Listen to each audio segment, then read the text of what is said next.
Hi, in this video I'll be showing you this. It's the Beko HPI214 Induction hob. Now I'm really interested to try this, mainly because the price of induction hobs over the last couple of years have come down quite a bit. At the time of recording this retails for around £50 to £60. I have provided a link below, so if you're interested in purchasing one of these then you can get one at a good price. But I'm quite interested in this, mainly because there's quite a few applications for it. So I think really the first thing is to get it unboxed and let's have a go. So now I've got it set up, it's all plugged in and ready to go. But what I want to do is to give you a demonstration of it. But first of all we'll need a pan that is suitable to put on an induction hob. And this one is okay. First of all, it does say underneath that it's suitable for induction.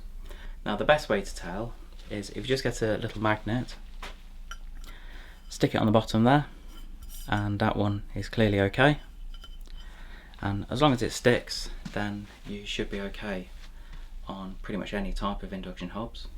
So the first thing to show you are the size of the unit. So first of all, it's 29 centimeters wide and 36 centimeters deep, and the overall height of it is only 4 centimeters, so it's very shallow. The other really nice thing, and clearly it needs to have this, it has got a 13 amp plug, so it can plug into pretty much any main socket. So I've got the pan of water now, just pop that on there and switch it on. You just press that button on the right hand side. Now fairly quickly you need to decide what you're going to do, because if you don't do anything then it will turn off on its own, which is a good safety cutout, and that's exactly what it's done. So just get it to turn back on, and what you can do is you can just set the level so it goes from 1 to 8. What I really want to do here is to show you the boost function, which is on the right hand side, and that basically takes it up to the maximum setting, which is number 8. Hopefully we'll show you how quickly this can boil some water. So at the moment this is roughly half full. Just to explain while it's doing that the size of the ring here is 20 centimeters. It is recommended that you don't put a pan on that is smaller than around 14.5 to 15 centimeters, which is probably about that size, or clearly to have one that is much wider than that. If you do have a wider one, then it will take a lot longer to boil. Just to explain, while it's still doing this, you have got quite a few different functions on the top here. So these are the special functions. So you've got things like the simmer, boil function, and basically these are on the top here. What these will do is these will actually change the setting on here, and you have got a timer which I'll show you in a moment.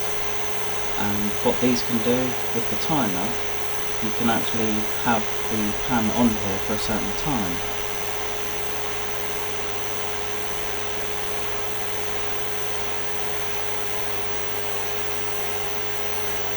And as you can see, it is boiling at the moment, so I haven't paused this video at all.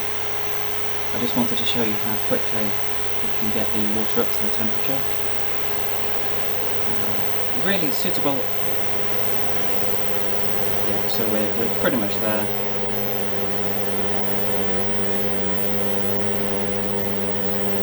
And I'll just turn that down now, because it's almost at the boiling point. Now what it will do is, even when we've turned it off, that's just on the lowest setting at the moment, that's like a simmer setting. And on some of these, as I was saying, with the timer, let me just try and show you that.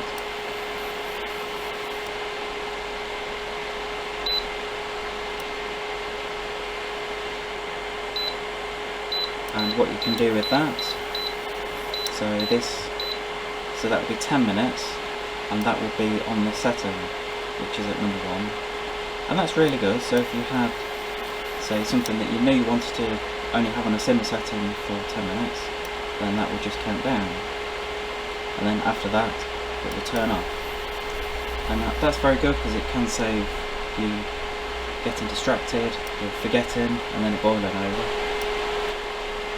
So the different function on the top there, first of all we've got the keep warm function, and that's pretty much like this, that if I want to keep it warm for a while, then that's on the very lowest setting.